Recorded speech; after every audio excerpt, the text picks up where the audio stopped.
I'm eating 1200 calories and I can't lose weight. Should I drop my calories? I am going to let you in on the biggest secret of all time. If you are someone who has been given 1200 calories, and unless you are a bodybuilder or you are someone in a very small body, and I mean small, like height, frame, everything. If you're telling me that you're eating 1200 calories and not dropping body fat, then you're being disillusioned by potentially not being honest with yourself. So I want to talk today about a little thing that happens when people start or get into the middle of their fitness journey, especially when they're tracking calories. Now, this is not a video for you to become obsessed with tracking calories. Once again, I'm going to put it out there. You don't need to track calories to drop body fat. There is so many different ways out there that you can implement different healthful habits. I always get my clients to track for a little while as long as they don't have any underlying issues of eating disorders or past eating disorders or disordered eating habits, because it's a great tool to actually realize what is in our food. Now, what I'm going to talk about today is a little thing called portion distortion. And this is usually what trips people up in their journey. Firstly, there was a scientific study done that tracking calories is actually not accurate. Like, it's kind of accurate. It's like the watches. They're not accurate either. But they don't need to be. These things don't need to be accurate to work, right? What they need to be, I'm going to go again, is consistent, right? So if I'm wearing my watch, and I'm wearing my watch every day, and I'm tracking my activity and stuff like that, it doesn't fucking matter what the watch tells me my calorie burn is, right? I'm not taking any notice of that. But what it does tell me is what I did last week. And is that not enough information to go by to know what I need to do this week? So all we ever use these for, they're great at like tracking steps and stuff like that. We don't look at these for a calorie burn. But what they do tell me is what I did last week. And it's a good comparison week on week if I'm going to be wearing the watch all the time to figure out my activity level last week and see, do I need to increase it this week? Or if it worked last week, I just mirror what I did last week.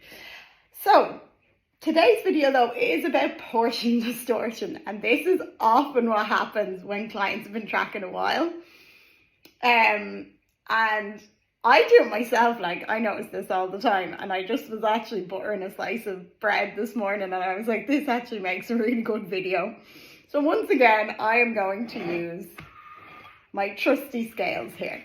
So say when someone starts tracking calories, they're like, right, one slice of bread, and I get the bread and I track the bread and I make sure that the serving size is the same as what I'm putting in my fitness pal. And they get their scales and they turn their scales on and they're like, okay, I'm going to make sure now that this scales is set to 0. By the way, another little pro tip. If you're ever using like butter or spreads or sauces, instead of actually weighing them out on the scales, put them on the scales, set the scales to 0. So when you actually take it out and it goes into minuses, that's how many grams it is. So with that in mind, I'm there and I'm going, I am using me light butter and this is great. And there, I take that out now and that is my 10 grams of butter. And I put my 10 grams of butter into my fitness pal and I'm happy go Larry. And I'm like, this is great. I'm enjoying my toast. Right, with that in mind, this is what happens for the first few weeks. People are meticulous. I use my 10 grams of this and they're tracking the milk in their tea and they're tracking everything under the sun, okay? And then as it gets on, people get a little bit more laxy-daisy. They're like, I'm not putting the fucking butter on the scales to measure out 10 grams, right? So they go, here we go. Yeah, that is roughly what my mother's going to kill me. I'm using all her butter here. But anyway, that's usually about what I have, right? And that looks quite similar. And I whack it on the bread. That was actually 18 grams. So I've actually doubled the portion size there. And I'm not saying this that you have to weigh your food all the time. This is for the people that are telling me that they're on 1200 calories and not losing weight. Are you actually being honest with yourself about what you're tracking? Because stop lying to yourself and stop trying to drop calories further when maybe you actually don't need to drop calories. You just need to be more honest with yourself about the portion sizes. It's the same thing with pasta. If you haven't watched my pasta video, The difference between throwing stuff into a bowl and it being 100 grams, or throwing it in the bowl and all of a sudden it's 200 grams, that's 300 calories. So you're telling yourself I had 100 grams of pasta and oh my God, and MyFitnessPal is telling me I had 1200 calories and I've done this all week and I'm not losing weight, right? And I've done it all month and I'm not losing weight. And I'm like, all right, did you track the milk in your tea? Not that you have to. Not that you have to get obsessed with these things, but knowledge is power. So be aware. If you're someone who's having 10 cups of tea a day, right? And you're having full fat milk, right? 100 milliliters of full fat milk is about 60 calories, right? Chances are you've used probably about 150, maybe an extra 200 calories. All of a sudden your 1200 calories is actually 1400 calories, and that's just from the tea. Same thing with the butter here. Look at this. Oh my God, I had 10 grams of butter, and all of a sudden now it's 18 grams of butter. And that's an extra 50 calories. And it's not to become obsessed with things, because actually calorie tracking isn't that accurate. But the only thing you can ever do with yourself on this journey is be honest with yourself. So if I have a client, and I've had it over the years, where they're trying to tell me that they stuck to 1200 calories and that it didn't work, and this person could be potentially close to 100 kilos, and they're telling me that 1200 calories is not working for them. It's not that the 1200 calories is not working. It's that, firstly, you're probably leaving out massive chunks that you're not tracking. You're tracking meals that you want to track, but then you're actually not tracking the rest of it. Oh, if I don't put it in MyFitnessPal, it doesn't count. And on the flip side of this, talking about the topic of MyFitnessPal, MyFitnessPal should and always be used as a tool. And after clients have been tracking ages and they have good awareness of food, I'm like, it doesn't matter if you track or you don't track. All I ever ask them is, if you didn't track this week, did what you eat change? Did you fuck everything out the window because you weren't tracking calories? And they're like, no, I still ate the same. Well, then I'm like, right, that's grand. So you essentially used your MyFitnessPal app as a tool. If someone comes back and tells me that what they ate completely changed because they weren't tracking, then you're not using MyFitnessPal as a tool, you are using it as a crutch, and that is where it becomes a problem. Your body doesn't know if you're tracking calories or not. So all you ever use MyFitnessPal for is to figure things out. And actually, like, a client came back to me in a check-in recently and they were like, I'm not tracking anymore because I still weigh things out and I have the same portion sizes. I only ever track if there's a food or something I'm unsure of, and I just need to get a grasp of how many calories and macros and stuff there is in a new meal that I haven't tried.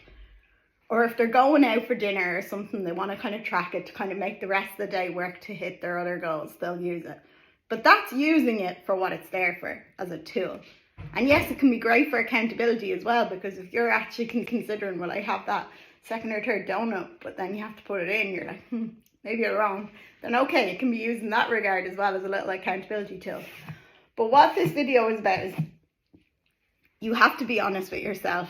And if you are someone who is having very low calories, you have yourself on very low calories, but actually you're throwing a load of milk in about 7 cups of tea, you're throwing sugar in the tea and not tracking the sugar, you're having the odd bar of chocolate but not actually putting that in, but then you're lying to yourself saying that you're having 1200 calories and you can't lose weight. So instead of lying to yourself, and this is what a lot of my clients do and they're great at it, oh Narissa, I put everything in, because what good is it to you for me to lie to you if you're trying to figure out whether my calories are actually working or not? I have a client now and she was like, we were figuring out our averages and stuff from last week, and she was like, oh, I had like 3 takeaways, like there was a funeral, there was loads of things on, but we're trying to figure out her calories going forward because we're trying to do a 12-week thing.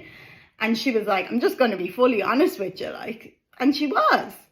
But then we know, and that's empowering for her, because I'm like, instead of her coming back and lying to me, telling me she was stuck to 1600 calories last week when her average was probably in around 2000 or 2200, if she came back and told me it was 1700, then I'd be like, well, if that's correct, well, then we need to bring them down a little bit.